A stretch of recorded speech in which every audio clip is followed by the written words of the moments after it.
Good afternoon, this is Ding Yang and this is Wei Zi. And hi everyone, we are from China Global Television Network. We are at the China's National Convention Center where the China's 2023 International Fair for Trade in Services is currently underway. And I know that Wei Zi, you have been following this event since day one. Yes. So before we start a live stream event today, can you brief an audiences in front of laptops or mobile phone what's going on?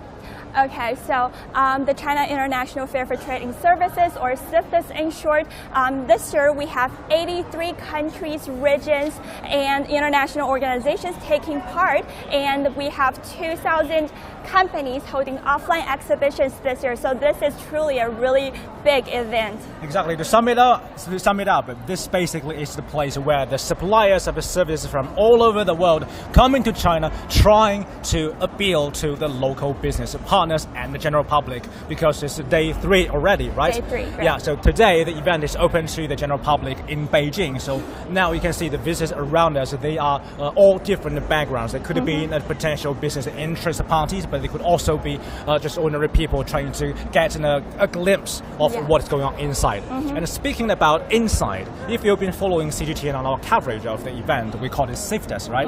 CIFTIS. If you've been following us, you must have already known that over the past few days, we've already done several live streamed events about this, but I guarantee you the event today is going to be completely different from the previous ones, and we're going to show you something very interesting and amazing that's going to impact your life. Now, shall we go inside? Let's go. So now we are about to move into the major venue of the event. And you can, now I can see, but you need to wait a little bit until our camera catches it. But I can guarantee you the inside is vast.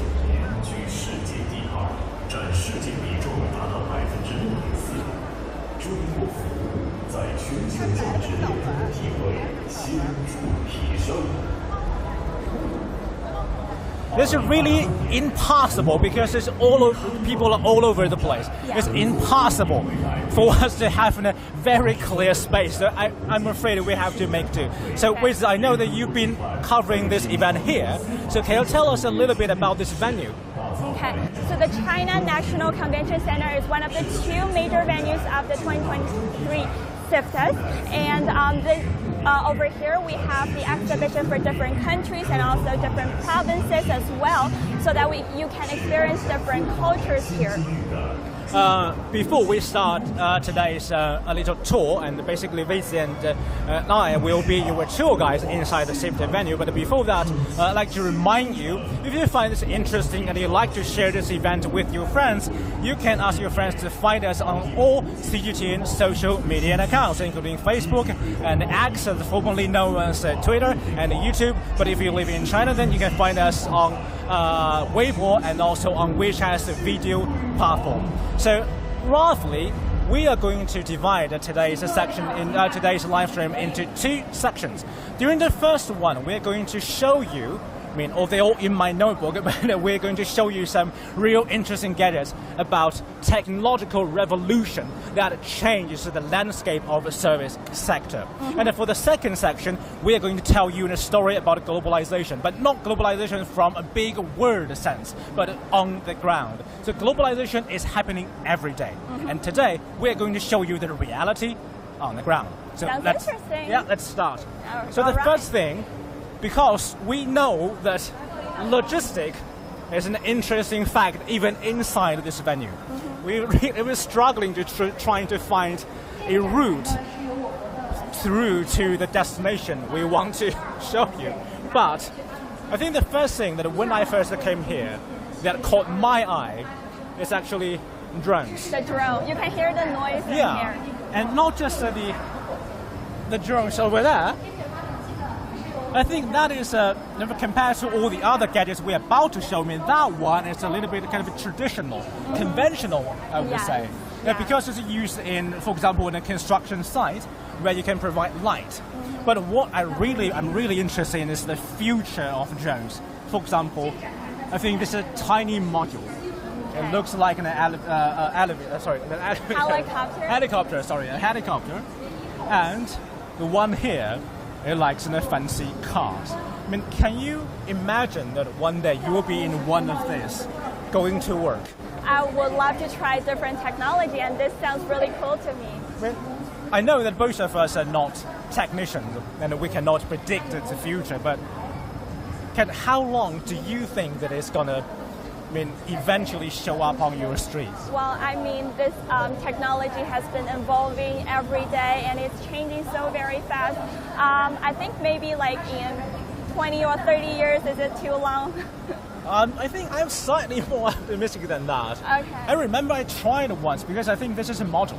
But I think a couple of years ago, I think I tried to stuff myself. It's also in another exhibition. I tried to stuff myself in the car like a drone. Okay. I have to say that back then I didn't feel so comfortable, but I could see that there could be a future because first it saves space, and second, I think it's more convenient. I mean, after all, the traffic jam on the street of Beijing, sometimes can still be a headache.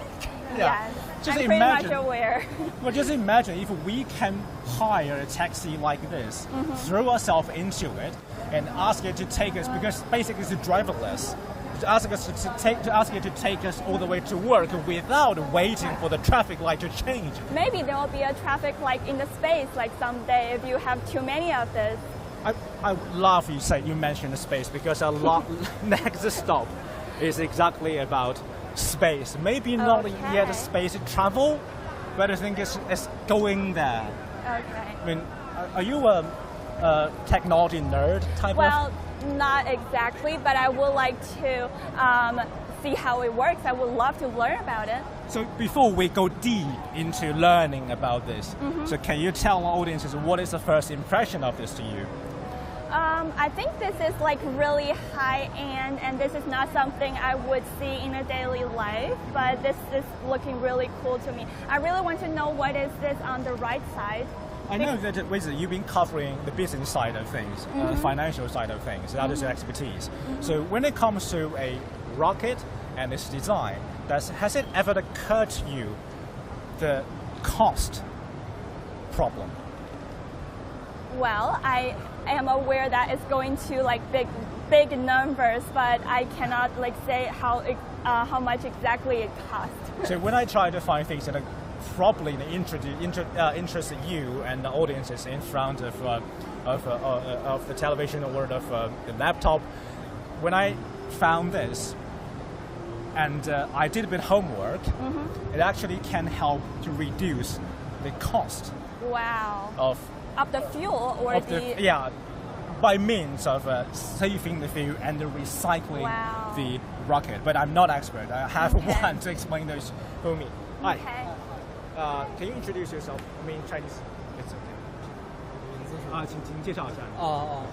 那么这个呢，就是我们的一氧甲烷发动机。然后我是蓝箭航天的品牌宣传祝晨瑞。然后呢，很荣幸的为您介绍。He works for the company that designs the fuel and the rocket. It's called Land Space, but for the benefit of audiences and also CGTN, there are other brands available, but for the benefit of this live stream, we're going to invite him to tell us a little bit how this is going to help with recycling a rocket. 就是火箭回收是一个，它核心技术在哪里呢？核心技术呢，主要有2个突破点，一个就是首先它要实现是液体燃料。液体燃料就是为了让它的火箭可以2次点火，我们2次点火呢，才能够在下落的时候控制住它的下落速度。然后第2个呢，就是我们需要能够实现垂直起降。如果能够垂直起降的话，那我们就能够节省火箭大部分的成本。So basically, in order to recycle a rocket, you need to do 2 things. The first one, instead of the solid fuel that's been traditionally or conventionally used for kindling a rocket, you need liquid fuel. Because you want to kind of kindle it twice when it comes back, kind of cushion the force it is lands. And secondly, it has to kind of blast it horizontally, yeah. 为什么一定要垂直起降？因为垂直起降的话是最好控制下落的一种方式，像一个直升机一样。对对对，就是但可能不用螺旋桨。啊，对的对的。而且呢，其实垂直起降是为了适应复杂的环境，比如说像国外的话，它其实是可以垂直起降到海上的，这个是其他的降落伞下降这个无法做到的。垂直起降意味着说它什么在哪里升起就在哪里落下，还是也是有一定的偏差？如果未来可以实现的话，是尽量是实现哪里升起哪里落下。So in order to kind of shoot one of this into the space and have it back, it has to be shot horizontally, and so that to control the movement of the rocket, that would eventually realize the purpose of recycling it. Thank you. 谢谢. Thank you so much. You can imagine that maybe one day we can not only travel with a drone, But also with rocket. but the rocket, yeah. And would it be amazing that if you can travel with the drone all the way to a space center? And This is taking speed to the next level. well, would you like to travel to the space maybe one day? Well, probably when we have the technology ready, I would love to try it out. Okay, so Would you try it yourself? I think my heart can take the pressure. Okay. But probably I would need some other service like a diaper just in case.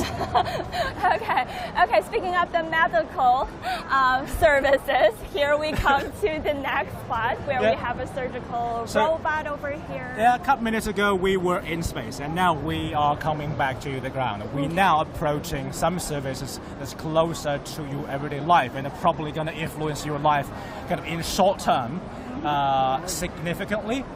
Now you can see there's a full of people. They're definitely demonstrating something. And let's try to get a closer look at what happened. Remember, closer look. That is the key here. 抱歉。谢谢.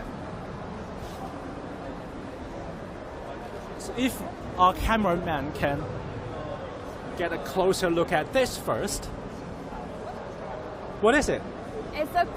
It's a quail egg. It is smaller than the original, the normal eggs, but it's performing like really delicate surgeries on the eggs. And you can see that it is taking the shell out one by one piece by one piece.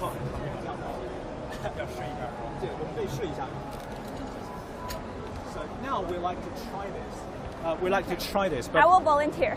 Great. Okay.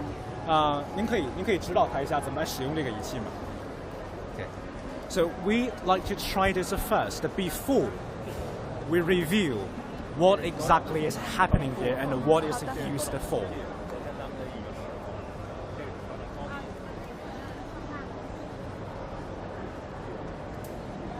Okay, so this is my first time doing this, and I have to put my fingers, thumb and the finger. You probably inside. have already guessed out. This is a robotic arm, and it's removing Like this. eggshell from egg without damaging the tiny layer I'll try this part. of film beneath it. So now if we can move a little bit to see the event that's actually happening while my colleague is operating that. Actually, she is operating on the egg here. Okay. Whatever movement, tiny movement, we need to keep a distance. We need to keep a distance away from it so that we will not kind of interfere with the tiny movement of the robotic arms. So smart as you are, you must find out the purpose of this machine. Okay.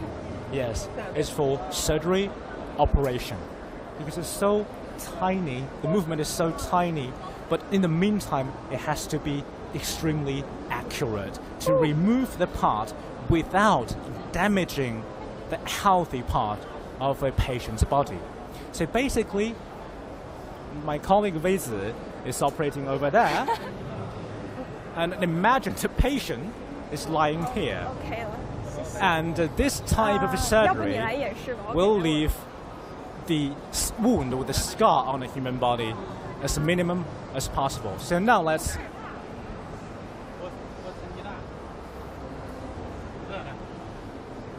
see it from the screen a little bit. How does it feel? How does it feel? Well, I have not been to the doctor's school and I'm not expert at this. But okay, I'll try one more time.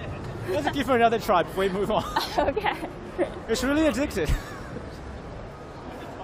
You sure you do have the talent to be in a medical school? I'll try my best to perform this surgery first. Is it hard? It is absolutely, yes. One small piece is out. Did you get it? Okay. Yes, one small piece is out on the left I'll just side. have a quick word with it. Well, you keep trying and you can keep. Sure.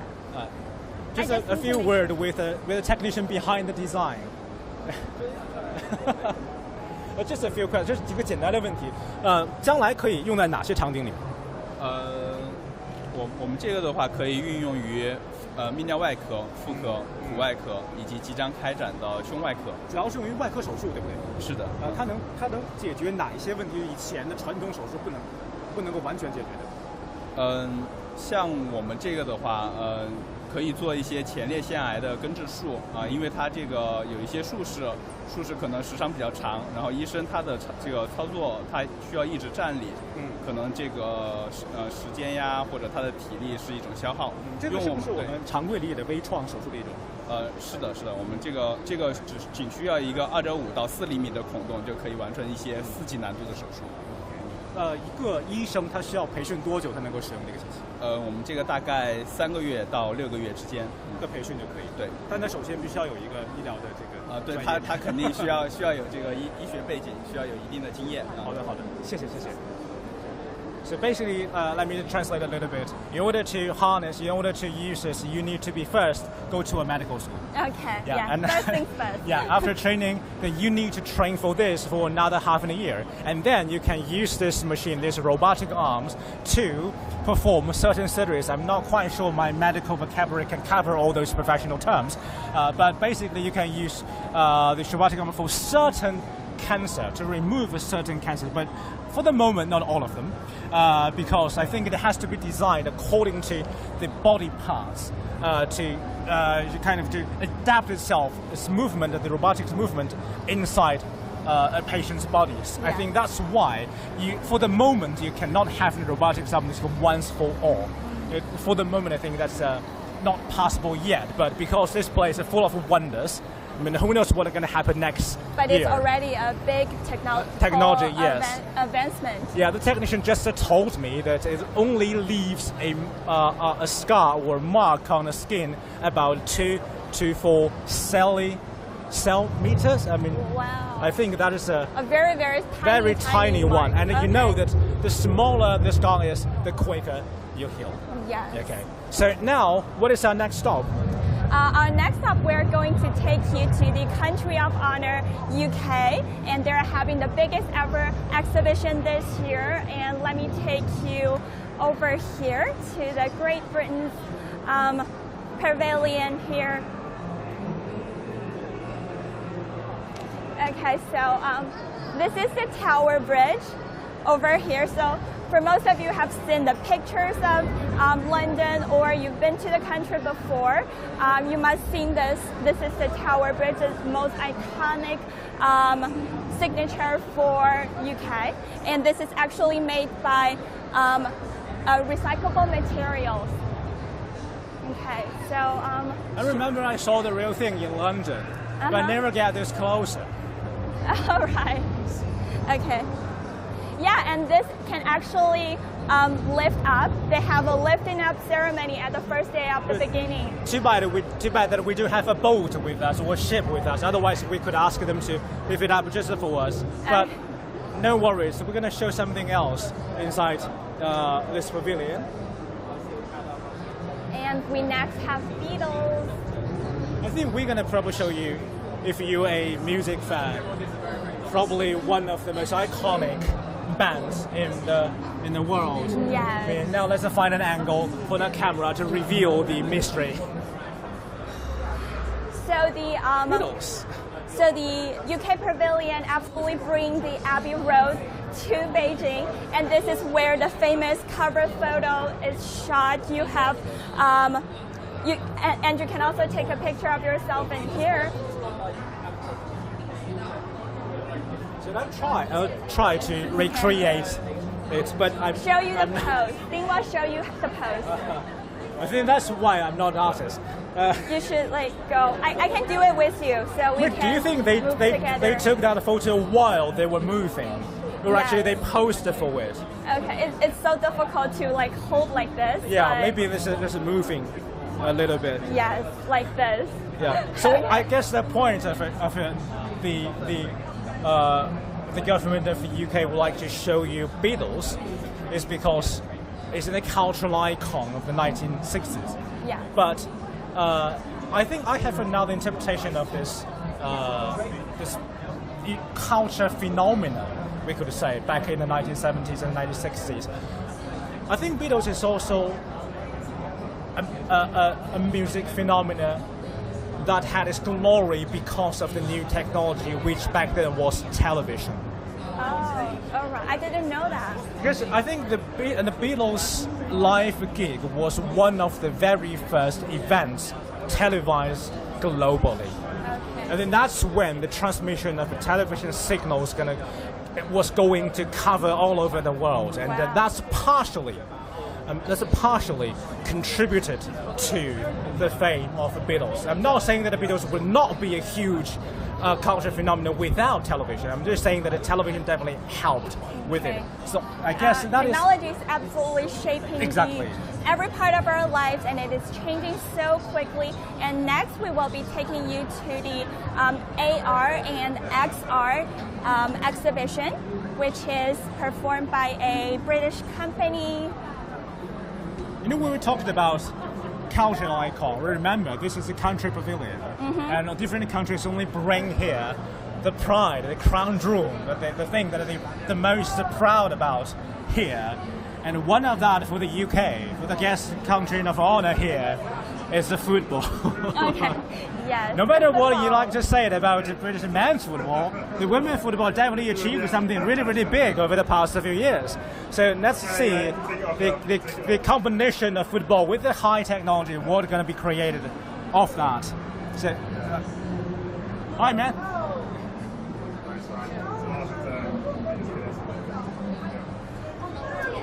We do have a person to speak with who is, yes, right over here. I did. We did a bit of chat about his company, about your product. Can you introduce yourself to CGTN's global audiences? What you do, what your firm does, and what your product can achieve? Yes. So my name is Dante Crawford. I am the head of sporting operations at a company called Rezel. We're a company from Manchester, UK, in the United Kingdom. And ultimately we work with VR, AR solutions to help players be able to make better decisions on the pitch. So we work across a number of different sports, ranging from football all the way through to basketball. And the VR and AR, as mentioned, can be used to help players make better decisions, and it can also be used to work with analysis, as you can now look to step onto the pitch and see a point of view of the player. But then not only that, you can have fun and ultimately enjoy time. So does it get to help with coaches or with athletes, with players? Both. We want to be able to work with the players first and foremost. You know, as we see sport now, athletes are becoming faster, stronger, and those things are easy to measure. But what's difficult to measure is how well a player can think, how quick a player can think. And through VR and us being able to recreate controlled environments, it gives us the option to be able to do that. Now with coaches, it gives them the ability now to see what the player's seeing in real time. Can you demonstrate a little bit of your set? Absolutely, yeah. Let's have a look. Let's get this to go. Let's see what we've got. So where are we supposed to be looking at? So, as I put the headset on, you'll see just in a moment that this will load through. Yeah. So at the moment, I am in the loading screen. So I suppose that what you are seeing that we can also see on this screen here. Yes. Where we go. So I'm going to have a play around with this, make sure it's working right. I am just going to go through here. 3 steps. And now the green carpet is, I think, it's meant to be a football pitch. Yes. Just remember, man, keep it cool and be careful with what I'm saying, because Chinese people really love football. And for the moment, I don't think our football team is the best in the world. It's the best team in the world. So what I'm going to do now is just put on my virtual boots. So they will go over my feet. That's going to measure the movements of the players. Yes, that's going to measure the movements of my feet, so that when I hit the ball, you'll see exactly how my foot moves. Okay, boots are on. So are we supposed to point our camera on the screen or on you? You can put it onto the screen. What I'm going to do now is kickstart the program. So you control it all just through an iPad. I then select my profile, create a session. That's going to load in. Do you need me as a goalkeeper? It should be okay. Okay, cool. Look at the screen. All I'll need is space. I'm not interfering standing here, right? Should be okay. Hopefully. Don't hurt me.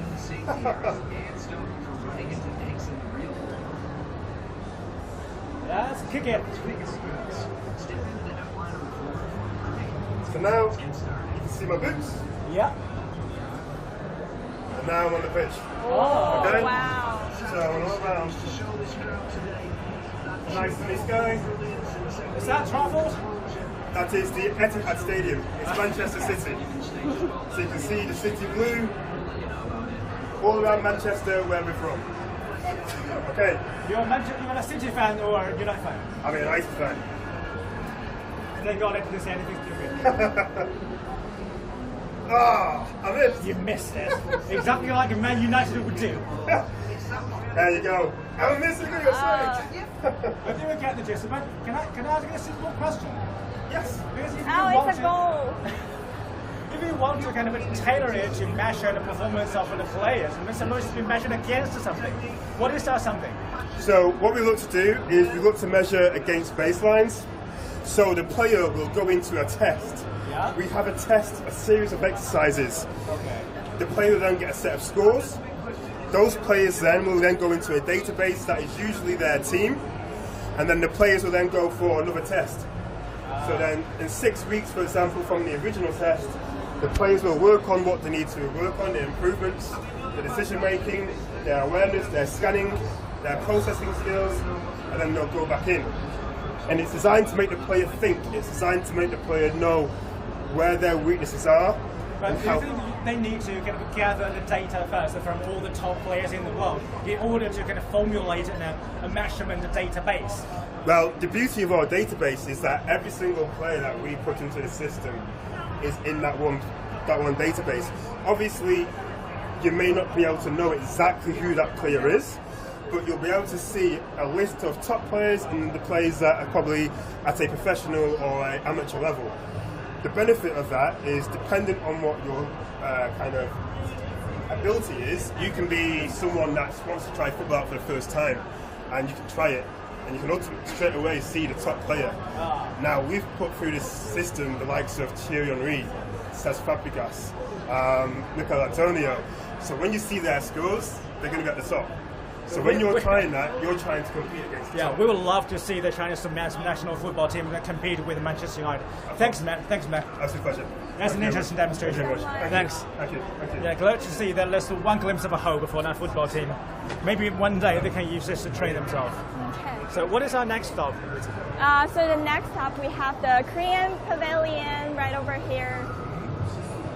Because now you are following CGTN's live stream inside the China National Convention Center, and we are covering the event of CIFTIS, China International Fair for Training Services. Great, and then now we are going to show you some culture sectors, because that is the most conventional and traditional sectors within the huge field of services. And we know that recently the K-pop and South Korean culture products have been ridiculously popular around the world, and now we're going to see what they have for us.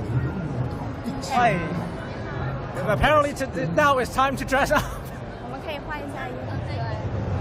So now we are going to try the traditional clothes, and I think this is what my favorite part. Oh, 我也有。 Oh, okay. This is going to be really quick, so bear with us.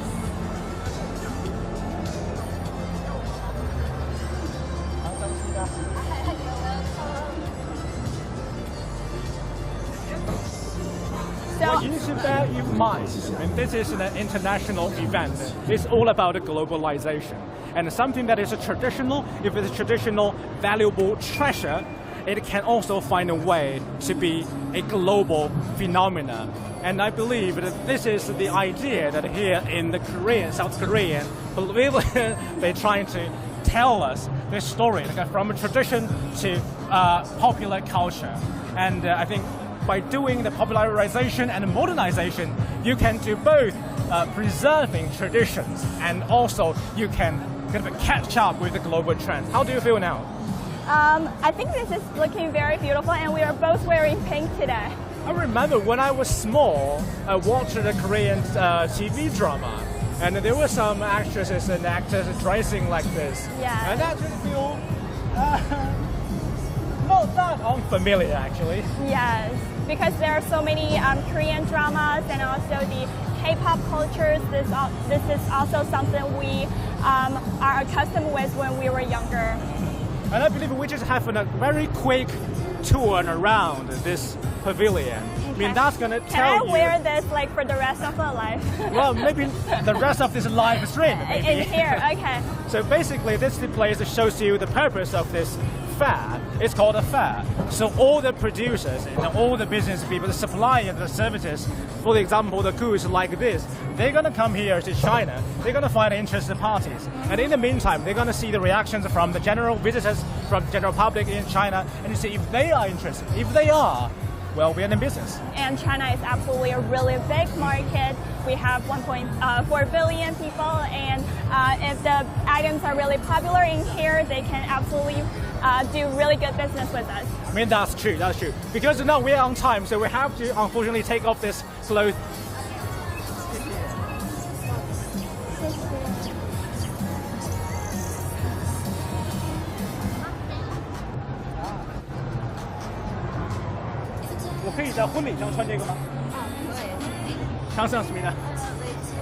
She just told me that I can wear it to the wedding, but probably not my wedding. To the weddings and for many special occasions like celebrations and holidays. And the next stop, we are going to Malaysia. Yeah, now you just mentioned that China has 1.4 billion people, and now that the COVID pandemic has been declared over, and imagine that if a tenth of that number of people decide to go on holiday to the place, that would be huge. And actually, the traveling service has become the most quickly developing business in the past year, from 2022 to 2023. Yeah, that's why this is our last stop, but not the last stop of this live event. We are here, and we're going to show you our friend from Malaysia. We do have a friend in here, and she will tell us about their traditional costumes and more about Malaysia. Yeah, and the reason that we want to end this section at tourism is because I think tourism represents the most globalized industry. I mean, there's no way that you're going to spend your holiday every day within the same city, and it would be fun to travel to a different area that has a culture completely different from yours. Absolutely. So maybe we can demonstrate some of that culture, can we? Right, move right over here. 我们采访一下你。 We just need to wait a little bit because some of the traditional costumes that are demonstrated here will take a little time to put on. But the reason that we choose Malaysia is because it's first, one of the ASEAN countries is a close partner to China. And second, the ASEAN meeting will take place this week in a few days. And also, Malaysia is part of China's as a partner of China's Belt and Road Initiative, which we are celebrating its 10th anniversary. Wow. Yeah, so for all those reasons, and also the interesting costume.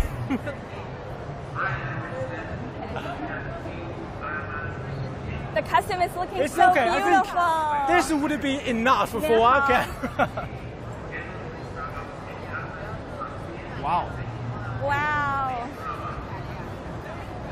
Hi. Hello. Say hi to the camera. To the camera, please. Hello. Now I need to, well, and enjoying this view. More lighting here. More lighting here. Now I'm gonna find some tour guide to explain to us the meaning, the significance of the costume. 你好，你好。你好。这个是我们沙拉越的原住民。OK， 好。来，可以吗？可以。可以讲吗 ？OK。好，所以这个是我们沙拉越的原住民，因为沙拉越其实是马来西亚最大的州，它是位于西马是位于东马，然后它是在婆罗洲岛上，所以现在我们展示的这个是肯雅族，他戴的就是我们肯雅族象征性的这个帽子。然后跟这些珠串，这些都是很就是比较。这是首领穿的衣服吗？算是首领，对。OK， 我需要给我们的观众翻译一下。首领。翻译，我来翻译一下。So basically, this is a traditional wearing in Sarawak, Sarawak, and that's a province. 是个省，对不对？是个州。The largest state of Malaysia. The largest state of Malaysia, and this is the traditional costumes. 它有什么样的寓意呢？我来就好。OK， 好，它这个其实是我们早期其实，在沙拉越，我们的原住民像肯雅族达有族他们曾经是猎头族。They were headhunter before, but now no more. They are no longer headhunter. They are very friendly. So we welcome the Chinese people come to Sarawak and discover Sarawak. Thank you very much. 所以他们原来是以狩猎为生。早期的时候是以狩猎为生。So in the earlier days, I probably it's very early, a couple of thousand years ago, probably. I need to check this. Yeah, they are hunters, but now they're hostile. A group that welcome not just the Chinese tourists, but of course that's what is today's event about. But of course, says hello to all the audiences of CGTN. 谢谢。谢谢你们。谢谢。Thank you. Yeah, I think that wraps us our segment of this live stream. But like I kind of constantly said during this live event, that don't go away. It's not over yet. This is a huge summit, huge event. You can see the vast space is populated with the different pavilions and people selling things that we, so far, this very moment, haven't seen yet. So you certainly don't want to miss out either. So stay tuned to CGTN to find us on our social media accounts and to continue with us to enjoy the view in Beijing, in China, of the world. Thank you with us. Thank you. Stay tuned.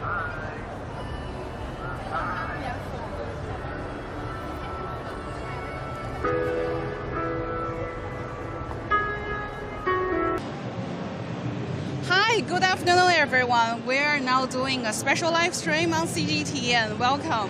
And hi as guys.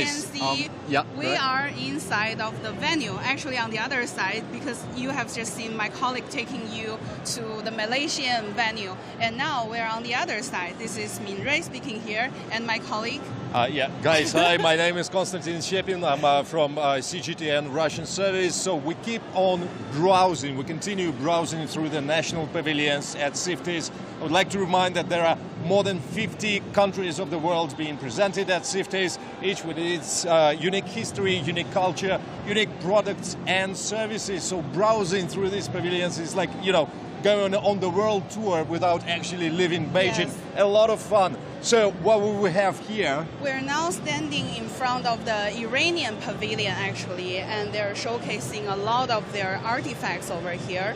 And luckily we've got the chance actually to grab the commercial counselor actually from the Iranian embassy. Hello. Hello. Would you like to introduce yourself to our audiences, please? So welcome.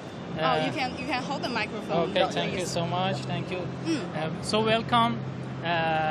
First of all, thank you so much for providing this opportunity to introduce Iran Thank you for pavilion. joining us. First of all, I would like to introduce Iran National Pavilion from BRI point of view. As you know, as a sincere partner, On ancient Silk Road, Iran supports and actively participates in Belt and Road Initiative. Yes. And in this year's edition of CIFTIS, as the 10th anniversary of Belt and Road Initiative, we tried to launch Iran National Pavilion on one of the biggest platforms online in China.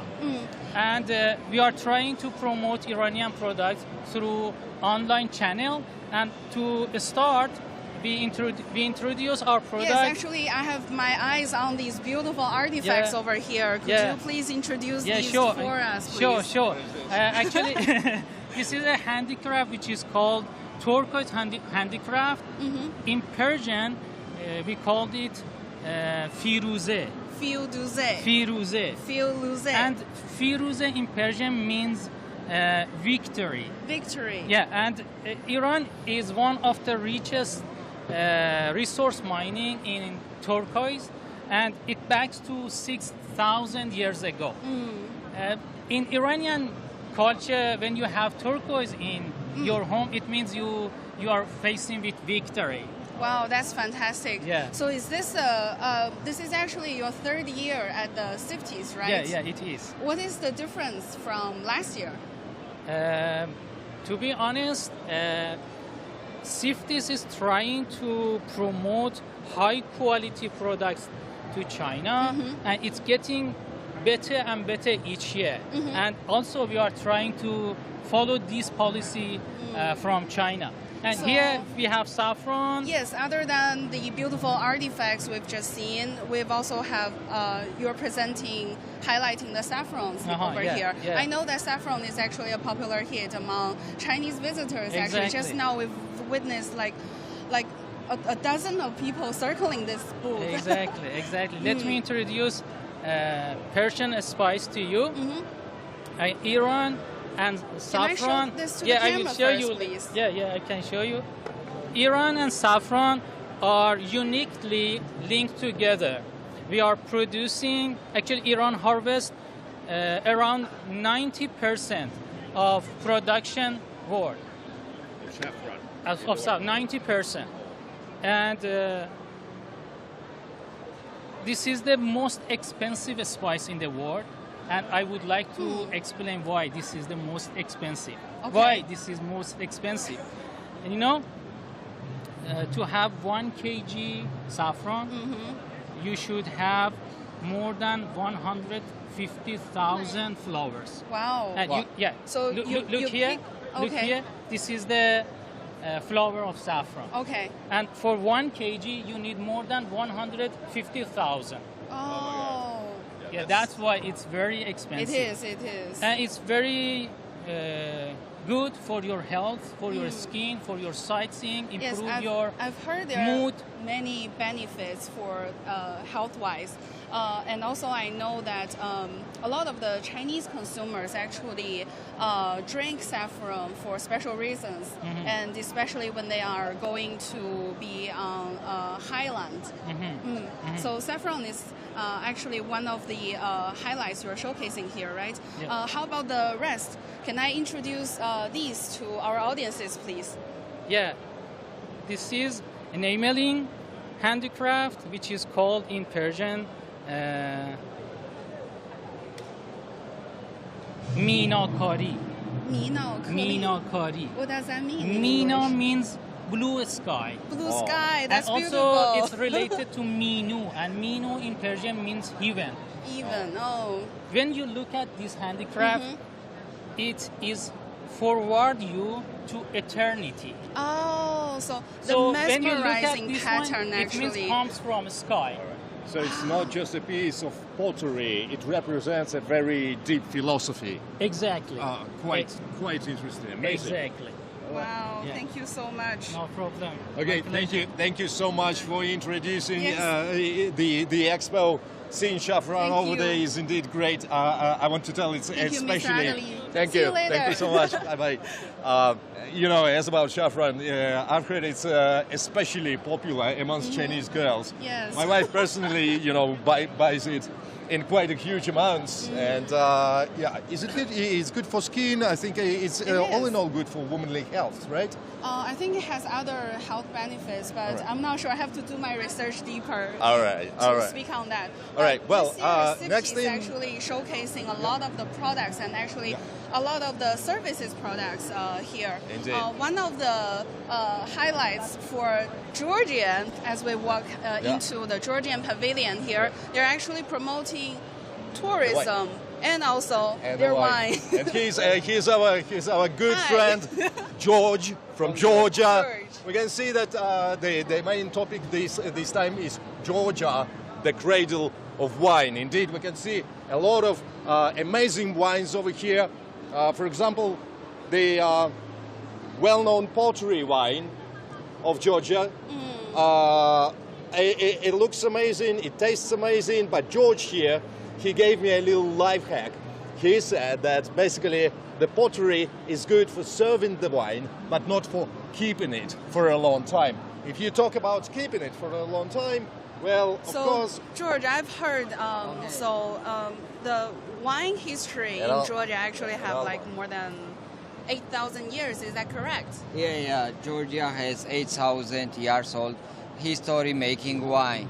And Georgian wine is a world famous wine because we are motherland of wine. And in your hand, you're holding a pottery pot, jar of wine. Yeah. And what's the history of that? Long time ago, just many people starting to keep everything in a pottery, and they also keep grape in a pottery. After 1 week, this grape start fermentation. After that, they see it smells something special. When they drink, they get drunk and they say, "Wow, it's something happy juice." After that, everyone need make happy juice. After slowly just go this way to happy juice, get wine. And I also see Constantine is holding another interesting bottle. Yeah. This is how Georgia is branding its wine on the international market with the help of Comrade Stalin, which is one of the most known. Comrade Stalin is Georgian. He's a Soviet man, but he belongs to the land of Georgia. So I think branding the wine with Mr. Stalin is actually amazing thing, right? So. Okay, thank you very much. Thank you. Can I introduce your costume of today? Because I see you are wearing like really interesting from your nation, right? Could you introduce a little bit for us? 18th century, just many people, how say just rich people, government people use something special clothes for events. And today it's a real event because we promote Georgian wine culture here, and today it's a really something special time for us, and because I will use these clothes. My research actually tells me that Georgia has 4 million population, but actually the visitation of Georgian last year reached, before the COVID actually reached 9 million. That's almost like more than double the size of its own population. So here seeing you wearing your national clothing, promoting the culture and also the wine culture here, actually giving me a very good insight of what the culture is and making me really want to go visit Georgia one day. Okay, welcome really, because in Georgia Georgian people we say, if you need to taste really Georgian wine, even you need to go where we making wine, because in this place before we just bottling wine, it's something special. After bottling wine, little bit changing, because best taste is in Georgia in winery to taste. It's not just wine, it's not just amazing national costumes, it's also dancing like this. Very world famous Georgian dances. Could you show that to us? Maybe a few steps, please. Just for a second. How this is done? Take the show, gentlemen. Yeah. Pretty much, yeah, world famous. So come to Georgia, have some wine, enjoy the dancing. Thank you. Okay, thank you so thanks much, so much. George. And we will. Welcome to Georgia. Thank you so much. Minzui, actually, Georgia is very famous not just for its wine, but also for its tea. The tea seeds was imported to Georgia from China, to be exact, from the province of Anhui, Yes, I've heard that story. In the late 19th century. Yes. But since then, right now, Georgian tea is nothing like the tea back in Anhui. Why? Because the soil is different, the climate is different, all the situation is very different. So now the Georgian tea is being very famous for its very, very strong aroma and taste, and that's why it's called gunpowder tea in Russia. And also still today there are people still calling them Chinese tea in the country because it originated from China. I find it quite interesting. It's like a sea of different cultures mixed together and with their trade services as well. So just to let you know, because we're live streaming and we can see your comments real time on my phone here, and I can see your comments, and please say hi to us and also leave your comments and questions and interact with us. So we're now walking into the Azerbaijan pavilion right now. Pavilion, where basically we have a lot of former Soviet republics represented at the current CIFTIS. Azerbaijan is one of them. This time Azerbaijan is being presented on a very high level. It's governmental representation right now, and they brought not only services, they brought a lot of investment projects in the sphere of services. There are tons of projects in the spheres like building the new transportation hubs back in Azerbaijan, building the new health resorts, building the new hot springs resorts, building new wineries, etc., etc. Tons of different investment projects. Of course, there's wine again, and a very world-famous one. I think pomegranate juice from Azerbaijan. Juice. Why it's especially good in Azerbaijan is because it's really, really very rich. Probably because of its climate. I don't know in Azerbaijan. Maybe we should try it first. Okay, why not? Sure. 可以给我们尝一下吗？谢谢。 Yeah, as we're waiting for it, here is basically a very, very that thick list of the investment project in the Azerbaijan.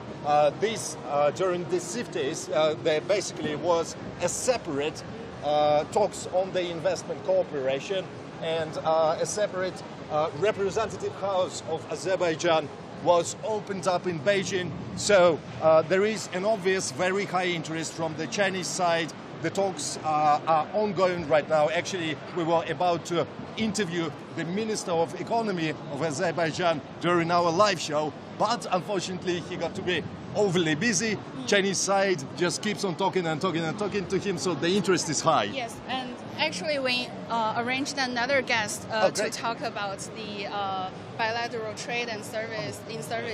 Hello. Hello, could you introduce yourself first? 可以中文那个。可以的。您是让我简单对介绍一下，就是咱们这个现在目前这个展览办的情况，然后以及您在这边展示的这些产品。OK， 我们今天我们这个是阿塞拜疆国家品牌馆的展位，所有展示的这些产品都是原名原装来自于阿塞拜疆，所有的这些产品都是我们公司原瓶原装进口过来的，而且这样的场馆我们在线下在中国的各个城市已经落地了8家，北京的这一家昨天刚刚开业。Okay, let me give our audiences a quick introduction about what you just said. So all these products showcasing here are all their national highlights, and they're all originally imported from Azerbaijan. And apart from this exhibition area, there are actually 8 other exhibition places across China showcasing the Azerbaijan products. So this is actually very interesting for me. 除了北京之外，还有哪些省市？成都、重庆、成都、张家界、连云港、青岛、济南、南京。 Okay. All these cities he just mentioned all have the Azerbaijan products on display in their exhibition areas. So this is one of the new things we've learned today. Yeah. And it's not just a one-time activity. I was talking to the guys from Azerbaijan. They will be present at every single event during this hot season of the exhibitions. I would like to remind that soon we're going to have a Belt and Road Forum in October. Then November we're going to have an import expo in Shanghai. Every single platform Azerbaijan is over there. So cheers for Azerbaijan. That is that is a very famous pomegranate juice. So cheers for that. Look at the color, how rich it is, right? I love it. I love it. The sour taste is quite pungent. Yeah, refreshing, which is very important during the Beijing heat. Very refreshing, right? Also, after we've chatted so much about the national pavilions of other countries, I really want to show you this, the Shandong Pavilion. Not only the national pavilions are on display here at this year's CIFTIS, there are two provinces from China are on display. It's not just two. It's a lot. Guest of honor, actually. Yeah. There are other provinces on display, but not here. This area showcasing the guest of honor provinces, which is Shandong and Guizhou. So first of all, let's take a look at their products over here, what they have on display in Shandong province. What is your relation with Shandong province? I'm curious. Have you been there before? Yeah, it's Shandong province is deep in my heart. My wife is actually a girl from Shandong. Yeah.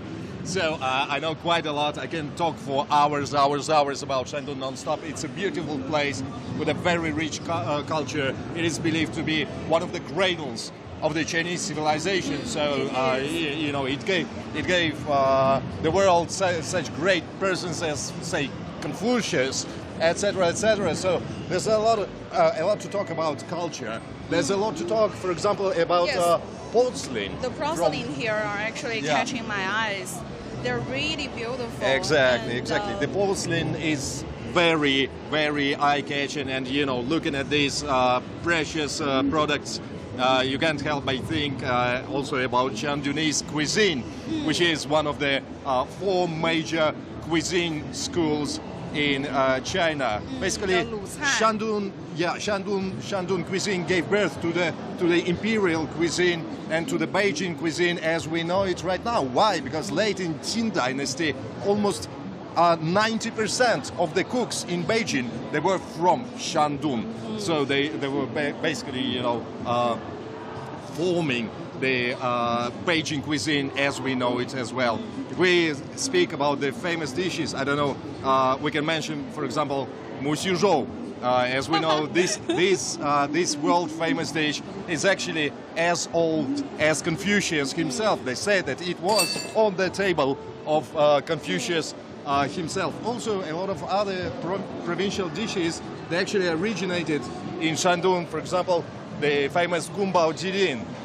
It's considered to be the representative of Sichuan cuisine, but in fact, if you look at the history books, it was actually invented in Shandong province as well, and then only later brought to. I'm thinking after reading the introduction over here, there's a theme for the porcelains. Actually, they're made for the Confucius theme. Oh. Confucius actually was born in the Shandong province. Yeah, right? we mentioned that. Yes, and, exactly. So this set of porcelain is dedicated to him. To Confucius from himself. The style of All right. So as we were saying, the Shandong province is very, very rich in its culture. But today it's not just a cultural center of China; it's also a powerhouse of China, right? Yes. Let's see the projects that they're presented over there. Before we go over there, I want to show you one more thing. Actually, recently, since we're talking about Shandongese food, all right. One of the trendy stuff actually these days in China is the Shandong style barbecue, Exactly. the style barbecue, and actually these are glazed products made by glass. So this artifact actually is showing the barbecue they are offering with a it's made. It's pancake like wrapping the barbecued pork wrapped in a pancake with a piece of leek, which is very important. It gives the very refreshing taste, and of course, tons of different sauces for your choice. Right now, it's one of the most. My saliva is killing me. And it has a full plate of one of the most famous dishes in modern China. Yes.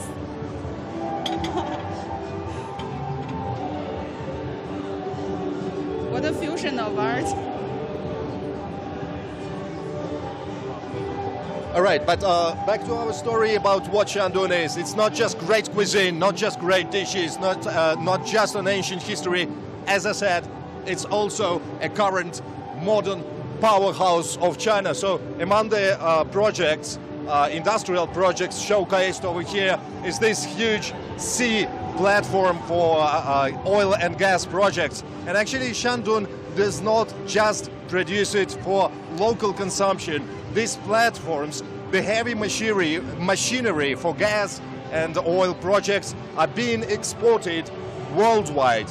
I just want to give you an example. It was in the port of Qingdao in Shandong that a lot of heavy machinery for Russian far north LNG projects were constructed and then exported from Qingdao. Natural gas, right? Liquid natural gas. Yes, liquefied natural gas.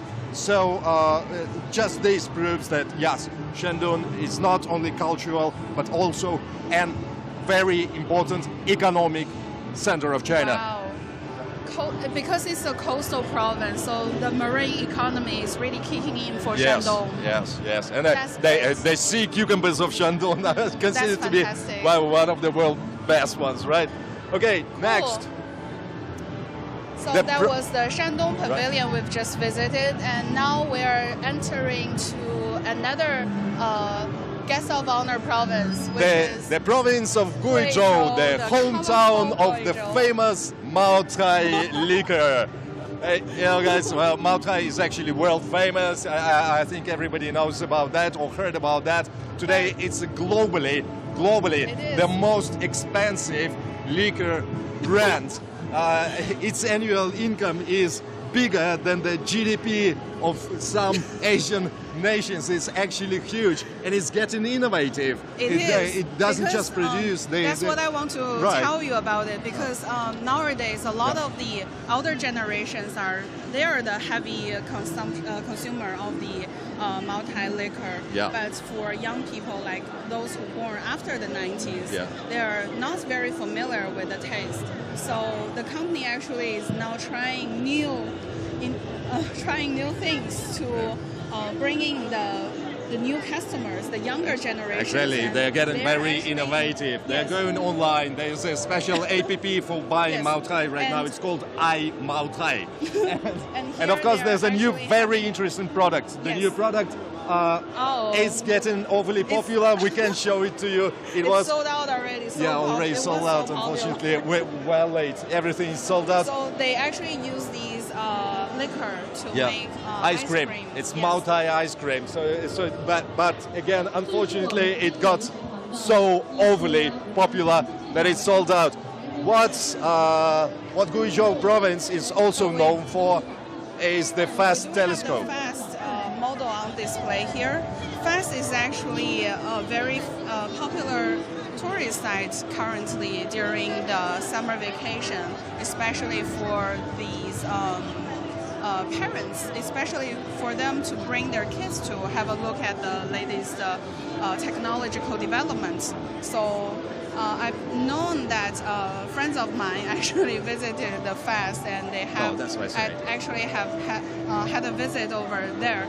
Not only going to the deep mountainous area to just see the natural landscape, but also there to see the recent developments. I'm very curious about. I would like to remind that nowadays the FAST telescope is the world's biggest radio telescope, and yes, it does hunt for alien life forms. So it's quite an interesting project indeed. What else do we have here?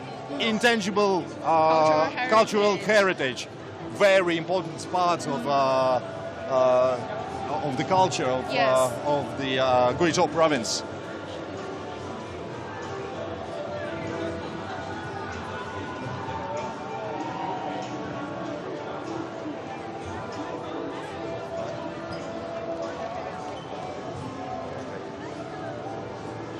So they are showcasing a lot of the silver artifacts over here, bracelets and rings. Actually, Guizhou, I want to. My eyes already. Yeah. I want to say something. Guizhou province is a home province for a lot of ethnic minorities, a lot of ethnicities, but the most prominent and recognizable one is indeed the Miao ethnicity.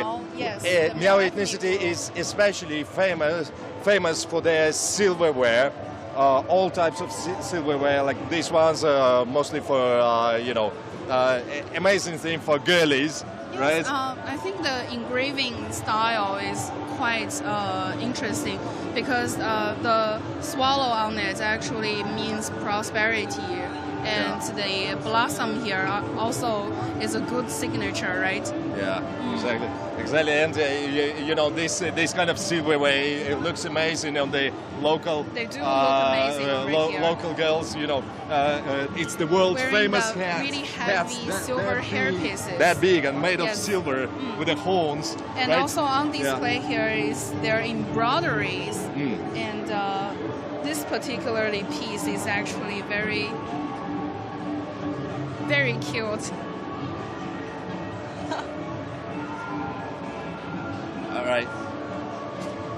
All right. So indeed, as we see, it's not just national pavilions. It's a lot of very interesting pavilions of China, Chinese provinces. It's not only Chinese mainland. Over there, we've got the pavilion of the province of Taiwan, etc., etc. So again, it's like a world of cultures on display here. Exactly. And basically, the most amazing thing is everyone is getting a souvenir here. Definitely. I see a lot of the grannies even, they came here and they get their toes filled. Yeah, special huge bags for the souvenirs. So, guys, CIFTIS is fun. You should come if you have a chance. Come, see, or watch our shows live. We have more to tell about CIFTIS. Thank you very much for watching us. Our colleagues from the other side of this venue will show you more about this year's CIFTIS. Right.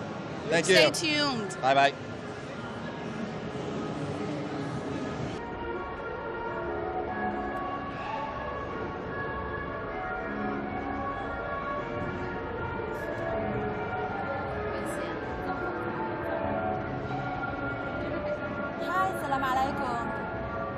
I'm Yasmin from CGTN Arabic. Hola a todos, I am Wenxian from CGTN Spanish, and we are here today to present to all of you guys this exhibition is holding here at the China National Convention Center as part of the CIFTIS.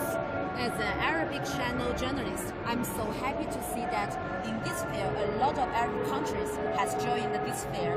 We can see here is Sudan, and here Jordan, and later we can see there is Emirates, and a lot of other Arab countries.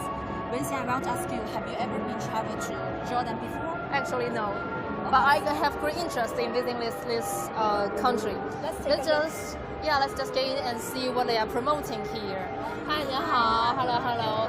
So she's with us. She's our guest here, and her name is Eileen Zhang. Okay, so we're just asking her about. So recently, in this event of CIFTIS, has been some visitors or companies have come here to ask about the tourism to to Jordan. Sorry. Yes, there are many local citizens are interested in Jordan, and some of them they've been to Jordan before, and some of them they have highly interest, would like to travel to Jordan in the future. Yeah. Talking about Jordan, I have to say there is a beautiful lady, Rania, the Queen of Rania. I have to say everyone who learns Arabic, we all know this beautiful lady. She is so famous. And talking about Jordan, we know Jordan has a lot of tourists things like Petra, right, and the Dead Sea and some other things. So I want to ask you, is this your first time to participate in this fair? I attend the second time. Last year we were in Shougang Park. Yes, we were in Shougang Park last year, and this year we attend here. Yeah, in the convention center. Yeah. So for you, what is the difference between last time and this time? I think this year is more business orientated. Last year is more leisure. Yeah, there's more local citizens when there, but here it seems more professional business people here. Yeah. People as we have never been to Jordan before, and we are really interested to know if there is any destination that you may recommend to us to visit here someday. Yeah, I think there are many famous destinations, like Petra is a must-see destination in Jordan, and I think people need to spend like 1 week times, 7 or 8 days in Jordan. They can go to the Dead Sea, floating there, and they can also go to the Wadi Rum. They must stay in the camp to experience the night star of Wadi Rums. And there is also many movies taken place in the Wadi Rums. It's very popular in the world. Yeah, and there are also like our hot spring. It's a hotel. It's a resort. Yeah, there's so many tourists from the world when they're for relax. Yeah. This, I can't wait to travel to Jordan, and hopefully after this exhibition, after this fair, there will be more and more Chinese tourists to come to travel to Jordan in the future. Actually, Eileen, have you ever been to Jordan before? Yeah, I've been twice to Jordan. I really enjoy there. Yes. So what's most impressive to you? I think the Petra, especially we have night Petra. Every week there is 3 nights. People has the opportunity to experience it during the night. So it's really very impressive. Yeah, and there is also a good news. Beijing and Amman, the capital of Jordan, we might have direct flight by the end of this year. So it's a good news for all the tourists who would like to travel to Jordan. Okay, I have one last question. Yeah. Because Jordan is an Arabic country. Yes. So for me, I can speak Arabic. Yeah. I think they can, for sure, they can understand Arabic. But Yes. in China, a lot of people, they cannot speak Yeah. Arabic. So if they can speak English in Jordan, is that okay for them? Yeah, I think English is, many people can speak English because it's a travel tourist country. So all the local people can speak and understand English. And there are some people, they come to China to study Chinese. So there are local Jordanians can speak Chinese. And there are also Chinese tour guides there. Yeah. Thank you so much. It's really impressive. Can't wait to travel to Jordan. At least also represents the same destination of the Jordan, right? Yes. Okay, That's thank really you. good. Thank you, Elaine. Thank Have a you. nice day. Okay, let's go. Lucy, I want to ask you, Jordan, Yes. how to speak Jordan in Spanish? In Spanish, Yeah. we say Jordania. Jordania. Jordania. Wow. Do you know Jordan in Arabic? Urdu. Urdu. Yeah, Urdu. It's totally different Yes, from totally what different. you heard in English, right? Yeah. Okay, so later I think we are now going to the Pakistan. This year I know something from the news that this year more than 80 countries and world organizations have The regions participated also. in this fair. Yes. So I'm pretty sure everyone can see here a lot of countries, not only Arab countries and not only some Spanish countries, Yeah, and- but also countries from other continentals. Yeah. So now we are going to the Pakistan. We are going to see what is inside. Let's go. We can see in this stand, there's so many bling things, right? They have bracelets, necklace, and finger rings here. There, we can see here. Now, actually, these stainless stuffs are very attractive to the consumer here. They are really beautiful.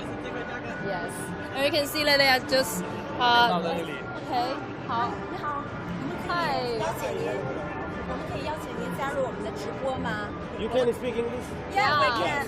So I want to ask you, is this your first time to come to the fair? This is our third time we are participating in the CIFTIS. Last year we also was participated in this exhibition and we decorated our same product. We bring this jade from Pakistan.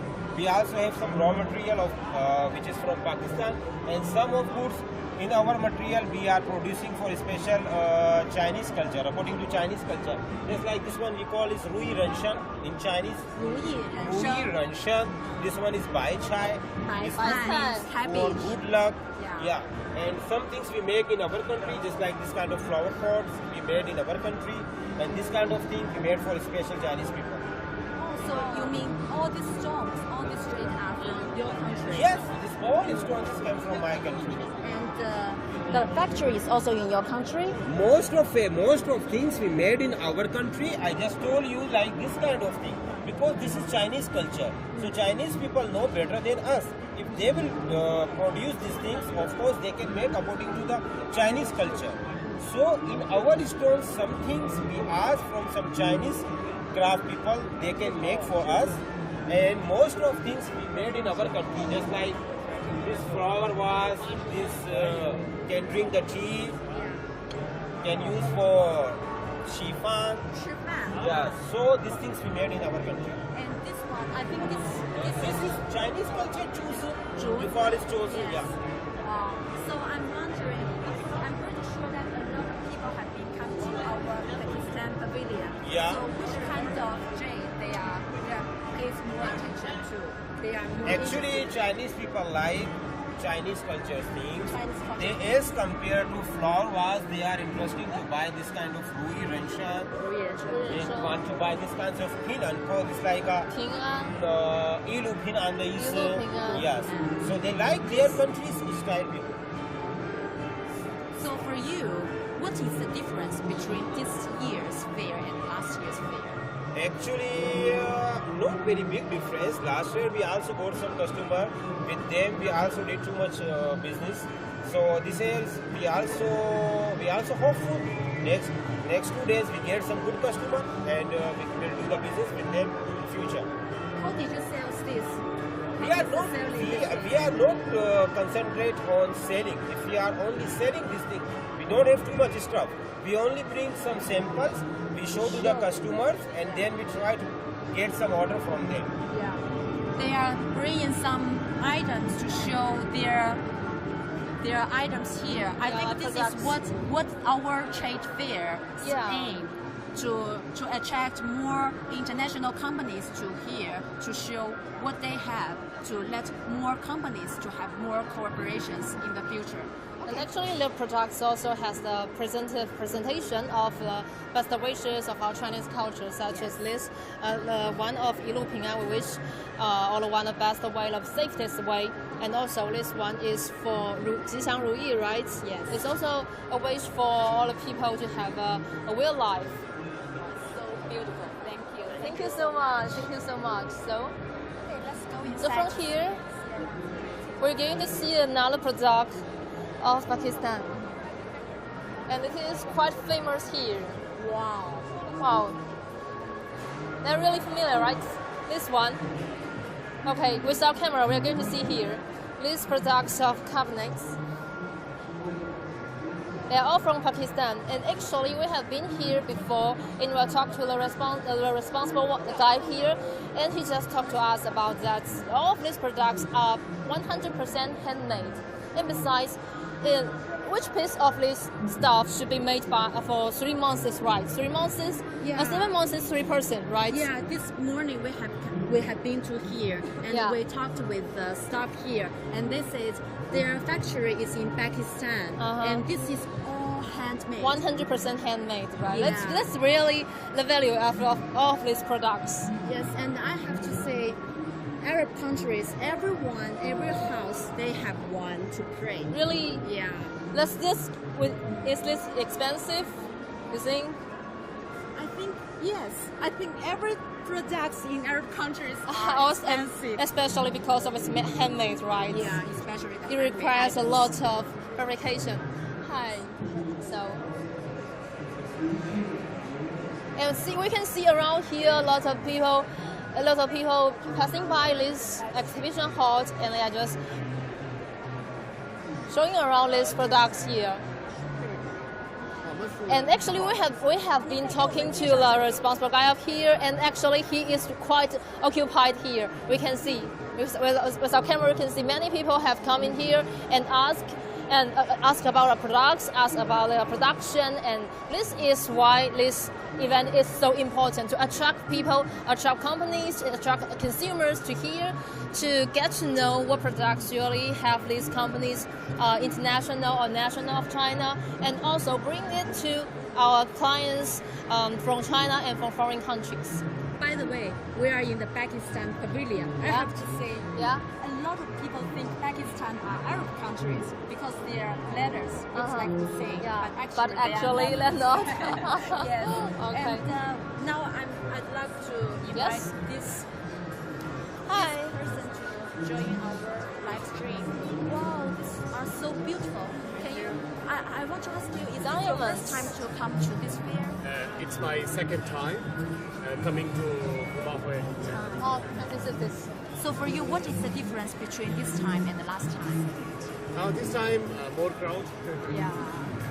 Can you please do some introduction of these items? Yeah, sure. Show us. I can show you this one.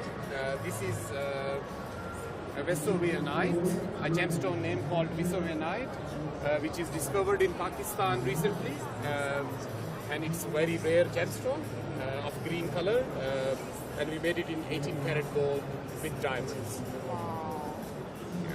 So, is there any person who purchased these items? No, we are here only to display that we are a family business for more than 100 years, and we are looking for our partners in Beijing. So, do you have factory in China? No, we don't have factory in China. So far, we have our manufacturing cutting center in Pakistan. So, how is these days? Is there any other people to asking you some questions? Many people, because these items are so beautiful, right? For sure. Yeah. Okay. So, thank you for joining our live stream. Which channel is live stream? We are from CGTN. CGTN. Yes, we're going to introduce you guys again. Hello, and hello everyone, and welcome to Pakistan. Okay, so we're going to introduce to you guys again that we are now Long live here. Pakistan-China friendship. Okay, thank you so much. Thank you so much. Thank you so much. Okay. So from this way, we're going to moving on our CGTN's live streaming of this exhibition hall in all of this China Convention Center. And here we can see there are so many other stands, pavilions, exhibition halls of other countries, of other products also. And besides, the next one we are going to is the one that you are really familiar with, right? Yes, I have to say that last year is Emirates. Emirates is the honor country, the guest country of the CIFTIS, right? Yeah, and this year I'm so happy to see Emirates again here. And yesterday I'm also come to the Emirates Pavilion because yesterday they held a meeting to promote the cooperation between China and Emirates in business areas. In business. Okay. Yeah, so we can see here. It's so important actually. Yeah. This is why this platform is so important as this function of the global reach. This is their local companies, Surya. And this is their bank. All of these are just is kind of a way to showcase what companies they have and what service they can offer, right, to the Chinese market and also the market of the world, right?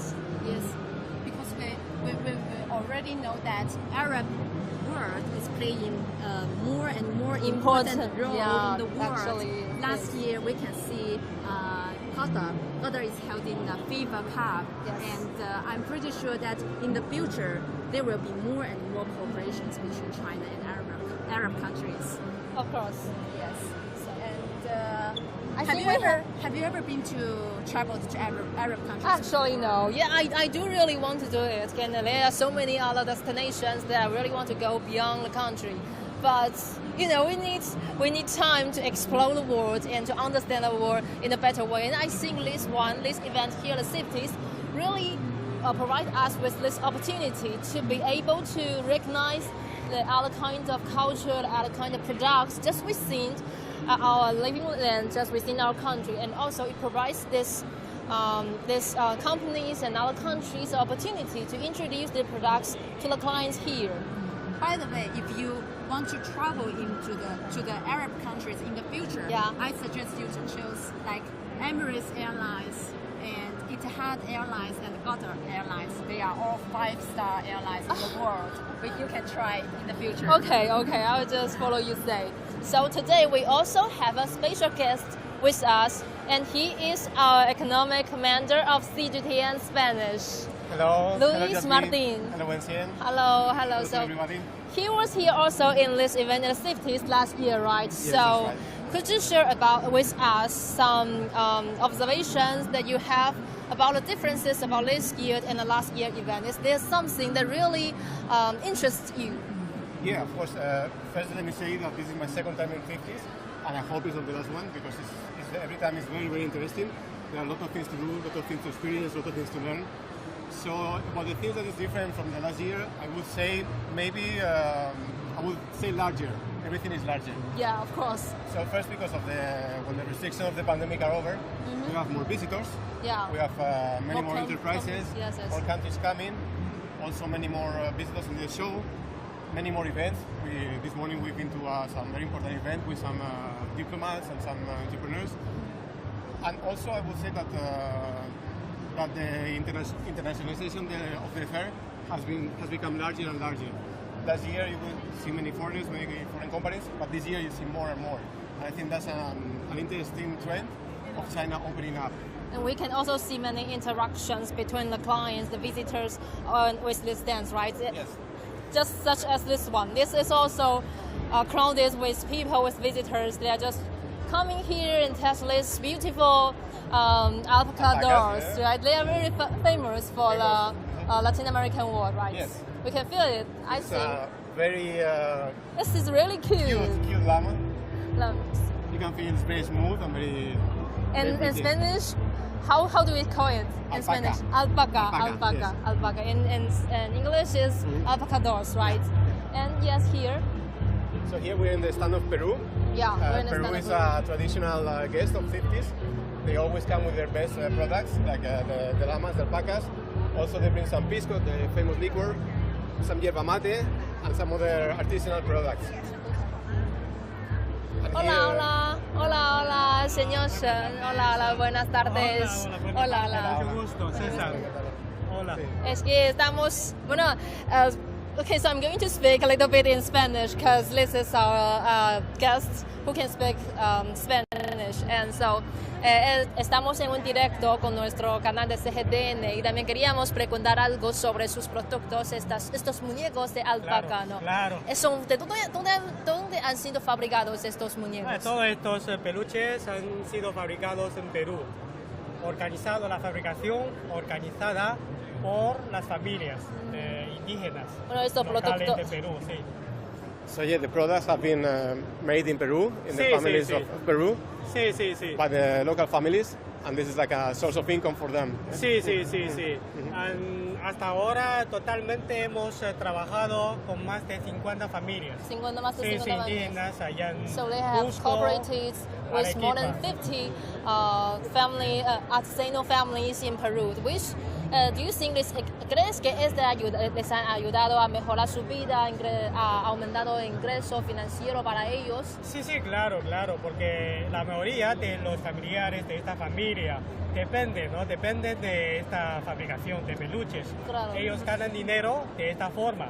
pero es mutuamente, ¿no? También estamos agradecidos por su trabajo y ellos con este trabajo reciben un pago, ¿no? Para mantener su vida, para relajarse en su vida, ¿no? Yeah. Actually, as the increasing orders of these alpaca dolls from Peru, the local people, local family has also have an increasement of their income, the financial income, which help them to living a better life, right? And also, we can ask him about how is these products have been receiving here in the Chinese market. Es que cómo piensan los clientes o los visitantes locales sobre estos muñecos de alpaca. Sí, al principio creo que aunque es un animal fabricado en un país con tanta distancia, ¿no? De China, pero su imagen de alpaquita ya es muy conocida, muy popular aquí en China, porque muchos chinos saben, este animal tiene un nombre muy popular aquí, se llama Shen Shou, Chao Ni Ma, es muy popular aquí. Entonces creo que su imagen ya hace mucho tiempo ha venido recibiendo aquí, ¿no? Claro. Y entonces es fácilmente, ¿no? Para nosotros la promoción que manejamos aquí. Actually, this kind of animal is quite famous in our Chinese market already, so it is really acceptable for them, for our local clients, to understand this kind of products and to purchase this kind of products here. And besides, with the works here, with the promoting here, all of these stuffs are also can be better known by the local people of China, right? Bueno, muchas gracias. Gracias. Thank you very much. Thank you. Ciao. Bye bye. So, now, what do you think about we go into a very special exhibition with will you believe me if I tell you that there's a pavilion made only of bamboo? Yeah, that's really an interesting part of this exhibition hall, right? Because the standard we are going to be reaching is the one that is 100% made of bamboo. Yes. And it is really interesting because I don't really see it like this possible to have one stand totally made, constructed by this kind of materials and other like plastics, because it is offering a concept of using the bamboo instead of plastic. It's a way to protect our earth, protect our life. Yes, one of the topics about these CIFTIS, one of the main points, is that they have a very strong bet for sustainability. Yes. The fair wants to be carbon neutral this year, so they have developed many policies and many incentives for the companies and exhibitors to become carbon neutral. And with exhibitors like this one that we're going to see now, you will see that the market, the China market and the institutions are really making a huge bet for this. Yeah, and I have one question. Do you know which is the first country to recognize bamboo? I guess it's China. Yeah, actually it is China. China is the first country to recognize bamboo, to cultivate bamboo, and also to utilize bamboo. As we can see here, it is a bicycle. Look at that beautiful one. A bicycle. It's precious. It's a jewel.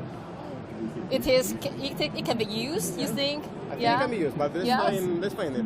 Let's find out, yes. We have here Borja de la Peña. Mucho gusto. Welcome to our pavilion. Welcome to the pavilion of the International Bamboo and Rattan Organization. We are very happy to have you here. We will show you a little bit around. Yeah, of course. We're really interested in this pavilion because it is said that it is 100% made of bamboo, right? And as this bicycle that we are seeing now, it can be really used in our life, really. It can. There are many bamboo bikes that are being used in many countries. With a camera, let's see here. Unfortunately, this one is fixed. We cannot try it now, but bamboo is a very good material because it's flexible. So it's also very good to make bikes, and as one of the advantages it has is that it's a low carbon material, so it can replace high intensive emission materials, like in this case aluminium or steel, right? So we are trying to promote bamboo to replace of other products also, right? Emission intensive materials like plastics, like concrete. So here we have different examples of the qualities that bamboo has and the potential that it has to contribute to sustainable development and to many initiatives. One of them, the one launched by the President of China, President Xi last year at the BRICS Summit. Okay. Also, we can see that from this CIFTIS, this event, sustainability and environmental is another main theme of the event today. And here we can see in this pavilion of nearly 200 square meters, we can see a lot of products of daily utilities here, right? Of daily necessities. Indeed, bamboo, there are 10,000 uses of bamboo products that have been already invented. There's an inventory of over 10,000 products of bamboo. Some of them, like these ones, have a high potential to replace plastics, no? Yeah. Here, are they also made by bamboo? Yeah, all of them are made of bamboo. These are products that you can find in any supermarket or in IKEA or in other commercial stores. And most of them are made here in China, but yes, most of these products are made in Sichuan, in Meishan, in Yibin. Yeah, that's really famous for the production of the bamboo, right? Exactly. Also, this flooring made in Zhong'an, in Fujian province. In Fujian, it's my province. Yes, it's actually my province. It is also very famous for the production of this kind of material. Indeed, actually. it is. And here, I think this kind of products are for like hotels utilities. Yeah. Well, these are homewares. It can be utilized in hotels. It can be utilized at home also. Here are some toothpaste, combs. Weights. Yeah, I have seen so many like this. So it's so cute, actually. Yeah, many of them that in the past used to be made by plastics in the hotels. Yes. We are trying to promote a different material which is sustainable, biodegradable, and that can be commercialized globally. I have seen this one of tissue box and toothbrushes. That's really significant, actually, because I don't see it as an easy work to make this kind of product with this kind of material, but I think this is really significant. And I also see here have keyboards and mouse. They are also without camera. 我们摄像机可以往前看一下这边的产品。We have seen many kind of products that we're using daily that now can be made by bamboo, right? Yes.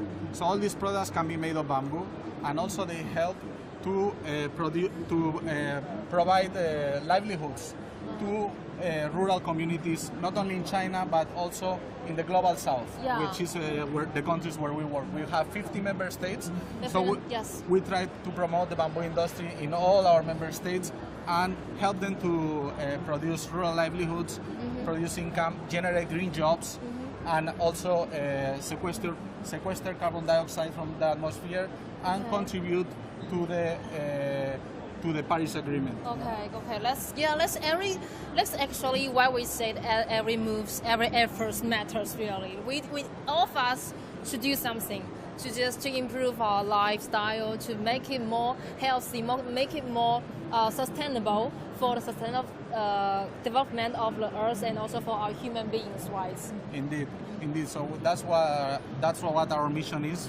Our mission is to help our member states and the small producers to produce sustainable livelihoods, to achieve the Sustainable Development Goals by 2030 by producing numerous products out of bamboo and rattan, which are very sustainable, biodegradable, and in the long term have a lot of potential to replace high emission intensive materials. Yes, okay. Thank you so much for all of this presentation, for this introduction. And we have here Jasmine again. She is actually waiting for us here.